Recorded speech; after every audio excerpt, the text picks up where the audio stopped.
अब भाग 50 के आगे का वर्णन। खरदूषण का वध हो जाने पर खर के एक अकम्पन नामक सैनिक ने, जिसने किसी प्रकार से भागकर अपने प्राण बचा लिए थे, लंका में जाकर रावण को खर की सेना के नष्ट हो जाने की सूचना दी। रावण के समक्ष जाकर वह हाथ जोड़कर बोला, हे लंकेश, दंडकारण्य स्थित आपके जनस्थान में रहने वाले आपके भाई खर और दूषण तथा उनके 14 सहस्त्र सैनिकों का वध हो चुका है।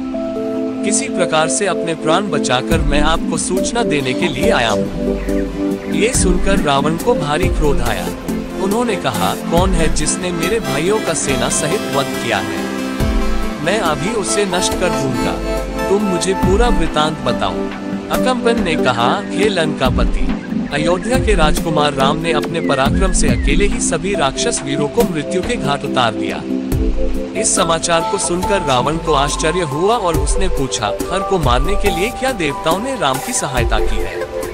अकम्पन ने उत्तर दिया, नहीं प्रभु, देवताओं से राम को किसी प्रकार की सहायता नहीं मिली है, ऐसा उसने अकेले ही किया है। वास्तव में राम तेजस्वी, शक्तिवान और युद्ध विद्या में पारंगत योद्धा है।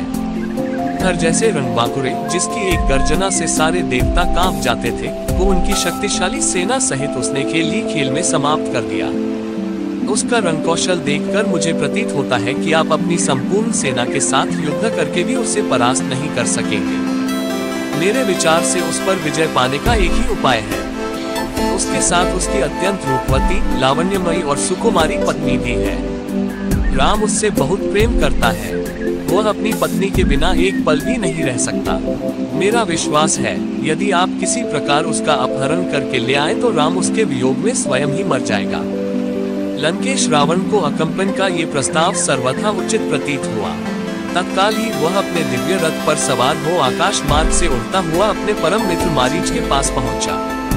बिना किसी पूर्व सूचना के रावण को अपने सम्मुख पाकर मारीच बोले, हे लंकापति, आज अचानक ही आपके यहाँ आने का क्या कारण है? आपकी इतनी हड़बड़ी देखकर मेरे मन में नाना प्रकार की शंकाएं उठ रही हैं। लंका में सब कुशल तो है?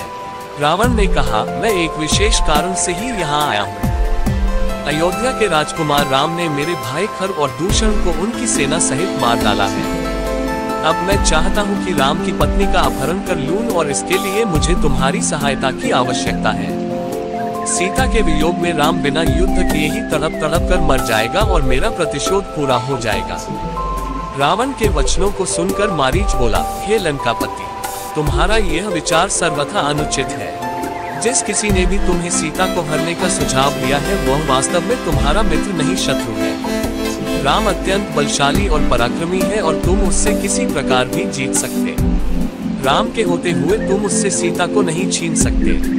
उसके अद्भुत पराक्रम के सम्मुख तुम एक क्षण भी नहीं टिक सकोगे। तुम्हारा हित इसी में है कि तुम इस विचार को भूल कर चुपचाप लंका में जाकर बैठ जाओ।